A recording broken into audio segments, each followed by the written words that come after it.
एकटेच आहोत. यक्षाचा हा जो एकटेपणा आहे ना, तो सतत आपल्या बरोबर येत राहतो, अगदी पहिल्या श्लोकापासून. विरहाचे 8 महिने संपलेले आहेत, उरले आहेत फक्त 4 महिने. पण ह्या 8 महिन्यामध्ये हा यक्ष अगदी दुर्बल झालेला आहे, कृश झालेला आहे, बारीक झालेला आहे. पुन्हा एकदा कालिदास फक्त तो बारीक झालाय असं सांगून थांबत नाही. तो कसा बारीक झाला? नीत्वा मासान कनक वलय भ्रंश रिक्त प्रकोष्ठा. त्याच्या हातामध्ये जे सोन्याचं कड आहे ना, ते सोन्याचं कड आता गळून पडलेलं आहे. इतका तो बारीक झालेला आहे असं कालिदासानं सांगितलं.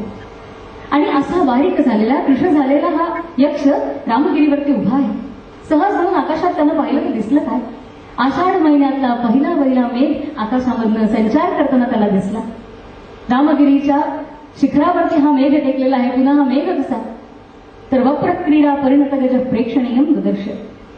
एखाद्या मस्तवाल हत्तीनं धडका द्यावा तसा हा काळा कभिन्न मेघ रामगिरीच्या शिखराला धडका देतो.